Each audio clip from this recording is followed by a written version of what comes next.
you can hear my voice, clap once. If you can hear my voice, clap twice. All right. I like how you guys get quiet after that. Listen, today we're going to work real efficient, meaning efficient means fast, okay? So that we can be on time for everything. So, if you guys are eating breakfast, go ahead, eat your breakfast. If you have your writing, what is it called again? Writing folder. Yep, if you got your writing folder, get that out. I want you guys to review what you wrote yesterday. If you were not here yesterday, review what you wrote the day before yesterday or before Thanksgiving break. Then, once you're done revising your work or adding little additions to it, go ahead and write something new. I'm going to give you guys a topic. Do you guys want to vote on a topic or do you want me to pick a topic? Vote. Okay. So, how many people want to write about their favorite food? Okay. How many people want to write about their favorite holiday? All right. I guess we're going to be writing about our favorite food. So, once you get done doing your revision, go ahead and start writing about your favorite food, okay? Thank you. What about you? What are you rating yourself, 0 to 5? All right, 5, that's good. What about, do you have any news to share? Okay, what's the news? Oh, I forgot you did tell us you were trying to go to the library. That's good. Did you get any books? Oh, cool. Okay, so, sir, what about you? 0 to 5? 5. All right. Do you got any news to share? Yes. I have basketball practice today. Really? That is so cool. Okay, who's in the corner? Let me see your 8 acorns in the air. Okay, that means one of them isn't yours. Okay, when you have your 8 acorn, hold it up. I don't see anybody holding their 8 acorn up. Okay, Xander, just put one down then, please. Okay, put it. Okay, if you have 2, put one down. If you have 2, put one down. Comes before 7, right? So did you put a 6 acorn right here? Put it in the trash, Levi. Did you put a 6 right here? Where did it go? It goes after the 7, Paisley. Okay, guys. No, please don't put glue on your clothes. Okay, let me see. No, you see that 5? Take the 5 off. That's not a 6. That's a 5. Xander, please don't do that. That is so unsafe. Okay, everybody ready for the next number? Okay, let's roll. Okay, so I'm going to end this clip while my hair air dries. So basically, I wanted to tell you guys about a situation that I had with a student earlier this week, and I hope that you can learn something from it, which I'm sure you can because I learned something from it too. So earlier in this vlog, you saw that I was with 3rd grade. Well, 3rd grade, we were doing pretty good up until the last day that we were together. And I'm like, oh my gosh, you guys are just talking too much. You guys are talking back. Like, I'm just a little confused. And now I'm not going to be the nice, cool teacher that you had. I'm not going to do that anymore.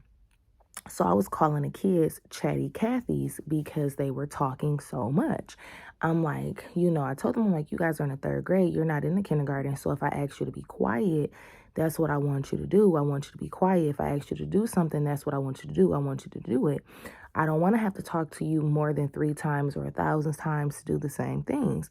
Like, I'm a little confused. So this little girl, I guess she got offended by me calling her chatty Cathy. So we went on about that. So I began to address her and I explained to her, like, I know that your name is not Chatty Cathy. I understand. I acknowledge her feelings about her not wanting to be called a Chatty Cathy. I get it.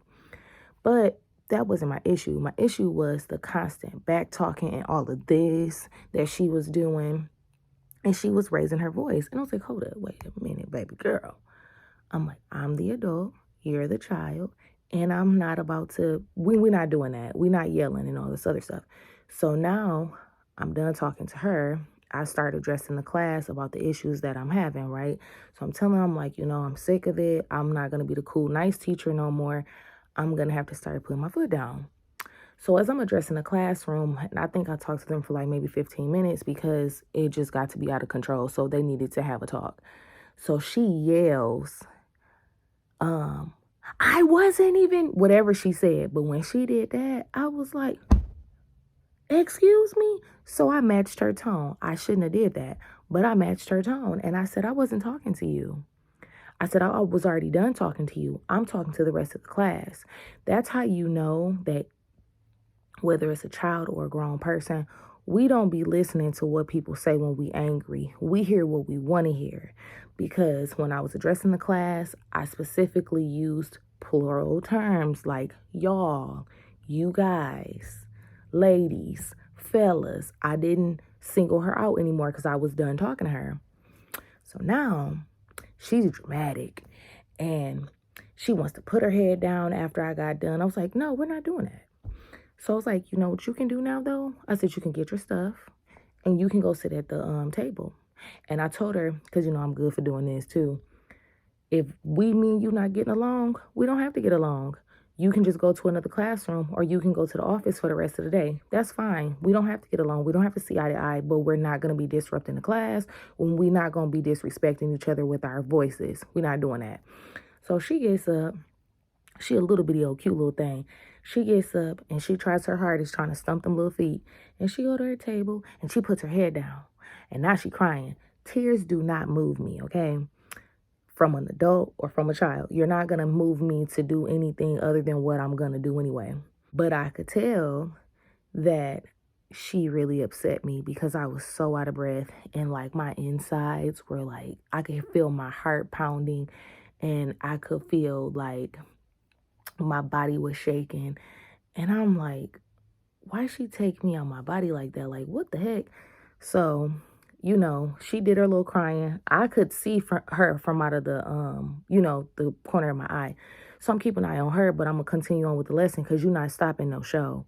So we're reading and I'm having the children take turns reading to me the story. And if they don't feel comfortable reading, they don't have to. So now she wants to participate in class. So I guess one of the kids was like, so-and-so has her hand up. I said, I'm sorry, guys, but I'm taking a break from her. I'm sorry. We're taking a break. Because just like I allow you to speak up and vocalize how you feel, I'm going to speak up in a respectful manner of how I feel, right?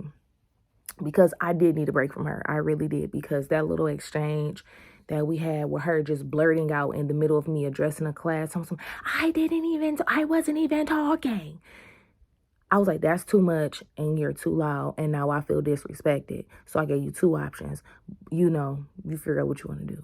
So anyway, I don't know if you guys know this, but I'm working on character. And a part of character that I'm working on is integrity.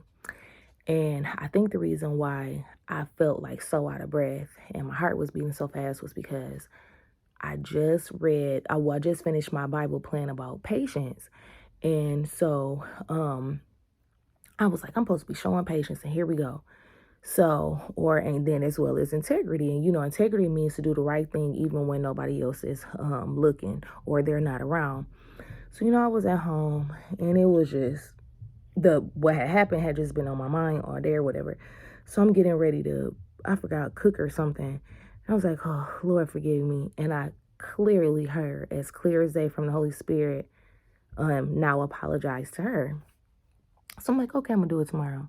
And so, as I was praying, I was like, well, Lord, give me an opportunity to be able to apologize to her. Because I wasn't going to be in a class that next day. So I'm like, give me an opportunity to be able to apologize to her. And I'm like, well, you know what? I know that she has latchkey. So what I'm going to do is, I usually get there, at a decent amount of time. So I'm like, I'm going to see if she goes to latchkey in the morning. So I go to latchkey and I asked if the little girl was in the classroom. And so they're like, yeah, she's here. I said, can you go get her for me?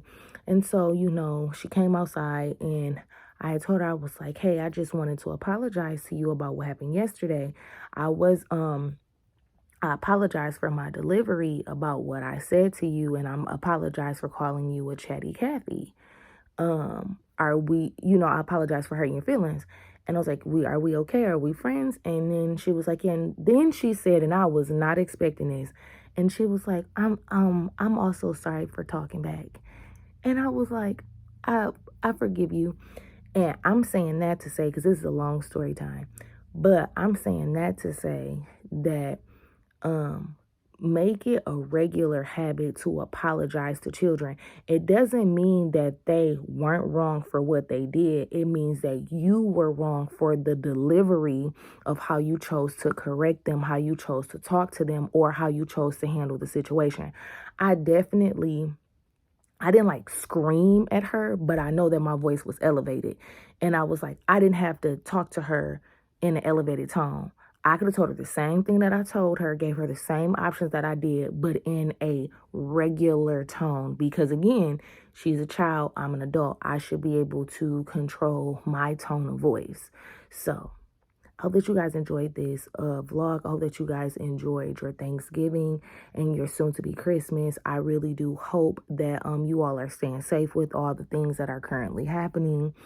But anyway, remember, it's you that makes you beautiful. And if you a teacher, hang in there, sis. It's hard out here, and these kids be trying us, but we better than that. See ya.